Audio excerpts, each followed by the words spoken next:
E nessa primeira largada, 2 voltas aconteceram para vir uma bandeira vermelha. O Sainz, por exemplo, aquaplanou, bateu, né? O carro ficou até na pista, o bico do carro ficou na pista. A gente tem imagem, a gente pode até mostrar quando você pedir. Enfim, e aí a gente teve uma sucessão de outros erros, como o problema com o Gasly, o problema com o trator, muitas outras coisas aconteceram. E aí eu queria a tua opinião sobre ter realizado essa abertura de pista, né? Ter realizado essa largada num momento como aquele. Os carros não estavam com o pneu adequado ou estavam com o pneu adequado, Max Wilson? Olha, Kalinka, primeiro você levantou alguns pontos. Vou pegar talvez do um que seja, para mim, o ponto mais baixo desse final de semana, que foi a questão do trator do Gasly. A gente tem algumas imagens, eu acho, em relação a isso. Realmente, Kalinka, isso foi uma coisa muito ruim. A gente vê que nem dá para ver o trator direito, devido a pouca visibilidade. Mas se a gente for pensar, foi justamente em Suzuka, há 8 anos atrás, que a gente teve o último, e espero que o último de sempre, acidente fatal da Fórmula 1, que foi o acidente do Jules Bianchi, justamente quando, numa situação de chuva, ele acabou rodando e batendo no trator, e em função disso acabou falecendo. Então, realmente, a gente nunca mais queria ver um piloto passar um risco como esse, e por incrível que pareça, 8 anos depois, no mesmo autódromo, uma situação parecida, que não teve acidente, graças a Deus, e com um piloto que, além de tudo, era muito amigo, era muito fã, era muito próximo do Bianchi, como todos eram. Então, realmente foi uma coisa muito ruim. Isso demonstra que aquilo que a gente vem falando ao longo desse ano em relação ao diretor de prova, isso é responsabilidade do diretor de prova, ele que dá o comando quando é bandeira amarela, quando é bandeira vermelha, quando entra trator, quando entra safety car, assim por diante. Então, foi uma falha. Dentre outras tantas falhas que essa direção de prova, mais precisamente os diretores de prova que foram se revezando ao longo desse ano, vem cometendo. Então, realmente, isso aí foi muito ruim e, para mim, foi a pior parte do final de semana de longe, foi essa questão do trator. Lembrando que em Singapura a gente teve o alemão sendo o diretor de prova, esse agora foi o português, o Eduardo. E toda essa confusão com o Gasly também, né? O Gasly largou dos boxes. Ele fez algumas trocas e tal. Então, teve a largada, todos os carros passaram e aconteceu isso aqui. Vamos ver na tela? Com o Sainz. A gente tem a imagem da torcida. Sim. Que realmente é impressionante. Kalinka, isso acho que vem de encontro a um tema que é muito complicado quando a gente vê uma situação como essa. Por quê? Se o carro do Sainz tivesse voltado ali 2 metros, um pouco mais para a pista, e a gente vê a velocidade desses carros que estão aí facilmente acima de 200 por hora, numa pista que a visibilidade é muito ruim em função da chuva, realmente a gente poderia ter tido um acidente extremamente sério. Então, muitas pessoas vêm criticando muito a direção de prova, a direção de prova, como Mônaco esse ano, por exemplo, a direção de prova não demorou muito para dar largada em função da chuva.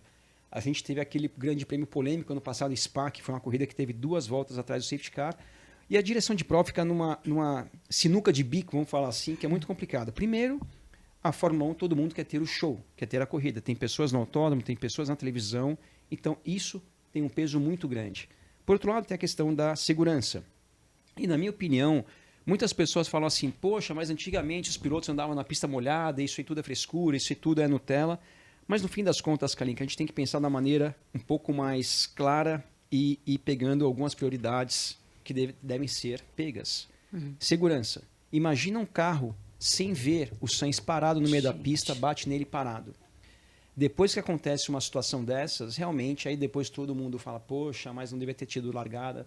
E o que eu vejo que está acontecendo, Kalinka, a Fórmula 1 atual é uma categoria que realmente, dependendo da quantidade de chuva que tem na pista, não dá para andar. Por um motivo muito simples. O spray que esses carros levantam é muito grande. Traduz. O spray, o que é o spray? É aquela cortina de água que vem, que levanta atrás do carro, assim como na rua acontece quando está chovendo, fica aquele sprayzinho do carro da frente, principalmente na estrada.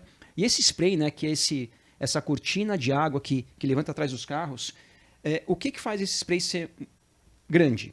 Primeiro, a velocidade. Quando o carro está a 10 por hora, praticamente não levanta spray. Quando ele está a 300 por hora, levanta muito spray. Outra coisa muito importante para a quantidade, o tamanho desse spray. O tamanho do pneu. O tamanho do pneu realmente tem uma influência muito grande. É por isso que quando você está atrás de uma moto a 100 por hora, você quase não é atrapalhado pelo spray. Quando você está atrás de um caminhão que tem 2 pneus ou 18 pneus, o spray é muito maior. E nos carros de Fórmula 1 em particular, na verdade nos carros de corrida como um todo, mas principalmente nos carros de Fórmula 1 atuais, esse spray ele vem muito, sabe de onde, Kalinka? Do assoalho do carro. O ar que passa por baixo do carro, na velocidade que o ar passa, principalmente nesses carros que tem o efeito solo, aonde o ar acelera muito quando passa debaixo do carro, né, nos túneis, que é onde é gerada a pressão aerodinâmica dos carros atuais. Esse ar muito rápido faz com que o spray seja ainda maior. Então, realmente, a Fórmula 1, as pessoas falam, Nutella, antigamente corriam em outra situação, os carros mudaram, as velocidades mudaram, os pneus hoje escoam muito mais água do que há 20, 30 anos atrás. E a questão da pista? Desculpa te cortar, mas assim, a quantidade de água que tem na pista influencia tudo isso. A quantidade de água influencia, mas a quantidade de água, o grande problema da quantidade de água, na verdade, é quando tem água parada, que é as poças da água, e isso faz com que o carro possa aquaplanar. E em carros de corrida isso acontece muito mais facilmente do que carros de rua, pelo tamanho do pneu e pela velocidade. Quanto maior o pneu, maior essa boia vira. Então, quanto menor, mais ele corta uma poça d'água. Então, realmente, é por isso que hoje em dia a gente vê pouquíssimas corridas que os carros utilizam pneu de chuva pesada. Por quê? Por quê?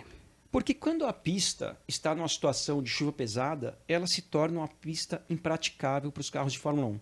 É por isso que hoje, quando tem muita água, e aí o pneu adequado seria o pneu de chuva extrema, quando está nessas situações, normalmente a direção de prova não libera uma largada. E quando libera, normalmente acontecem situações muito complicadas, como a gente viu no início dessa prova, que é uma visibilidade muito limitada. Kalinka, as pessoas muitas vezes têm aquela impressão, não, mas eu estou na estrada a 120 por hora na chuva, eu vejo, mesmo atrás do spray. Só que, primeiro, é diferente quando você está num carro com limpador de para-brisa. É diferente quando você está a 100, 120 por hora, de estar a 300, 320 por hora, com a visão muito limitada. Uma situação dessa do Sainz, é perigoso um piloto bater nele sem ver. Eu já bati num carro de corrida sem ver. Um dia eu trago essa imagem aqui, em função do spray. Então, realmente, é uma coisa muito perigosa e as pessoas criticam muito, principalmente, talvez, pela...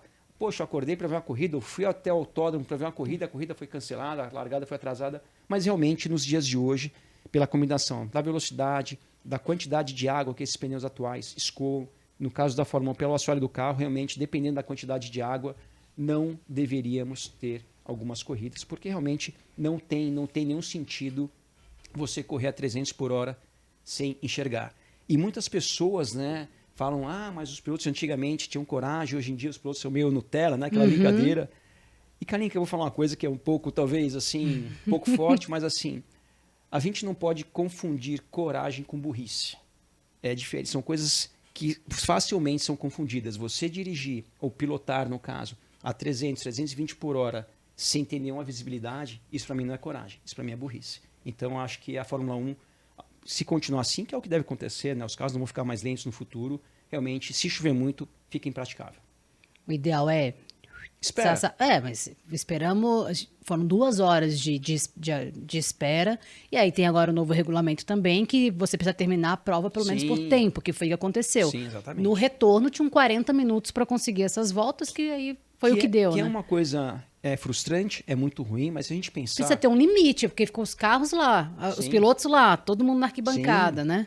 Mas se a gente for pensar, Kalinka, se a gente puxar, eu não tenho essa conta aqui, mas se a gente puxar as últimas 100 corridas, por exemplo, isso deve ter acontecido 2, 3 vezes ao longo de 100 corridas. E é melhor cancelar 2 ou 3 corridas do que expor esses pilotos a uma situação de extremo risco. Isso sim, eu acho que é o certo. Concordo. Eu voltei nessa imagem aqui. Opa, deixa eu botar aqui. Você tá boa nisso, hein? Só porque, para mostrar que foi nessa batida que saiu ali a placa de publicidade. E essa placa, o Gasly leva depois para o box, né? Quando ele retorna, ele passa numa velocidade acima do que poderia, porque aí já tinha entrado bandeira amarela, entrou bandeira vermelha, safety car, enfim. Ele demora para entender tudo o que está acontecendo. E aí ele... Primeiro que ele... Também é azarado, hein, gente? Porque ele larga do box, aí ele pega a placa de publicidade, e aí essa é a visão dele quando ele ainda passa pelo trator, aquelas luzinhas são... Né, é o trator. Então ele toma um susto, tanto que ele esbraveja mais do que ele está preocupado com a punição que ele vai levar, porque ele passou do limite de velocidade. Essa não era a preocupação dele ali. Não, a preocupação com dele toda a razão, né? Sim, com toda a razão. E só um último detalhe em relação a esse acidente do Sainz que gerou toda essa questão do trator.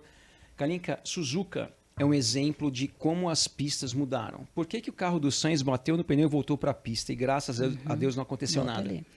Os autódromos mais modernos, eles têm uma área de escape muito maior. A gente vê que essa área de escape, primeiro de tudo, ela é extremamente pequena. Segundo, ela é de grama.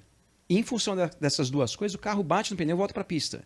Então, se a gente pegar os autódromos mais recentes, os autódromos, sei lá, construídos nos últimos 10, 20 anos, todos eles têm uma área de escape muito, muito maior, dentre outros motivos, também para o carro não bater na barreira de pneus, no guarda-reio e voltar para a pista e ficar ali numa situação de extremo risco. Agora a gente falou sobre direção de prova e você tocou no assunto do pneu de chuva extrema. O diretor de prova, ele pode mandar. Seguinte, vai ter largada, mas todo mundo usando sapatinho bonitinho para contra a chuva.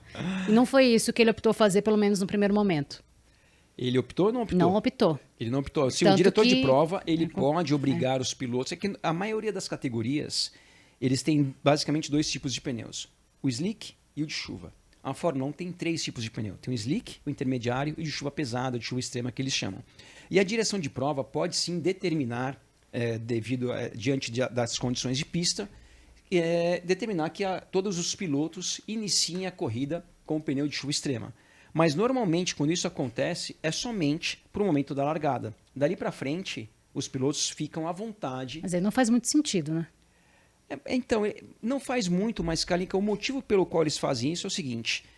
Principalmente nas categorias que você não tem 3 tipos de pneu, só tem o slick e o de chuva. Então, muitas vezes, numa situação que a pista está molhada, mas tem previsão de secar dali a 10, 15 minutos, muitas vezes os pilotos e as equipes optam por sair com o pneu slick para fazer uma parada de boxe a menos, vamos falar assim. E quando fazem isso, às vezes, eles se expõem a um risco muito grande. E a direção de prova, uma das funções da direção de prova também é cuidar dos pilotos. É ter uma cabeça pensante ali, não com o cara dentro do carro, cheio de adrenalina, querendo ganhar a corrida. As pessoas da equipe, numa situação parecida... Mas alguém tem que pensar nessa segurança dos pilotos da prova, né? Alguém tem uma cabeça ali voltada para a segurança, que o piloto muitas vezes não é essa pessoa. Exato. A equipe muitas vezes não é essa pessoa. Tanto o piloto quanto a equipe, que é uma coisa só, né? Todos fazem parte de uma equipe. Muitas vezes eles focam só no resultado, focam só no que eles podem fazer para ter uma vantagem, para ter um benefício em cima de uma estratégia, alguma coisa assim. Então é importante que a direção de prova seja ali o adulto dentro da sala de aula para muitas vezes tomar uma decisão ali, prezando mais pela segurança. Boa, Max Wilson, então é isso, né? Lembrando então que o diretor de prova, que foi o Eduardo Português, ele optou por falar corrida molhada. Como é que ele tem que falar lá para botar o pneu de chuva? Corrida molhada, wet race. É que ninguém percebeu, né? Não, ninguém tava vendo tá molhado. Aí ele, não, gente, tá molhado, hein? Vamos botar o sapatinho de chuva. E aconteceu só na relargada 2 horas depois. Pois é. Aí rolou isso tudo, a troca do pneu, aí todo mundo foi pro box, enfim.